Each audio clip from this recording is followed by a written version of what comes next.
A Rockford woman says someone needs to pick up their trash and clean up their behavior. She claims illegal dumping at her thrift store hurts the community's homeless population. Two signs stick to the dumpsters behind Carpenter's Corner off Alpine and Harrison. Both read, "Garbage bins aren't for the public." But WIFR's Nathaniel Langley learns not everyone follows directions. Nathaniel? Daniel, Sydney, Kelly Witham had enough. Seeing full dumpsters behind her thrift store, she imagined dollar bills going down the drain.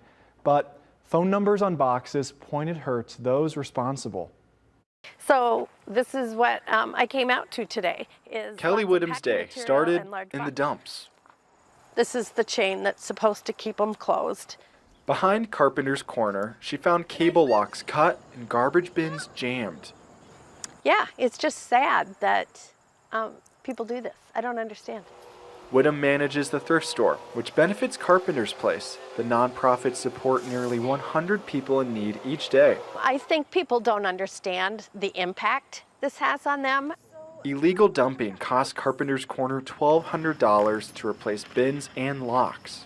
It's taken away from food and meals for homeless people that don't have meals, hot showers, laundry. Witham says this isn't the first trashy surprise at her store. And I just think that it's really sad that people can't take care of their own garbage.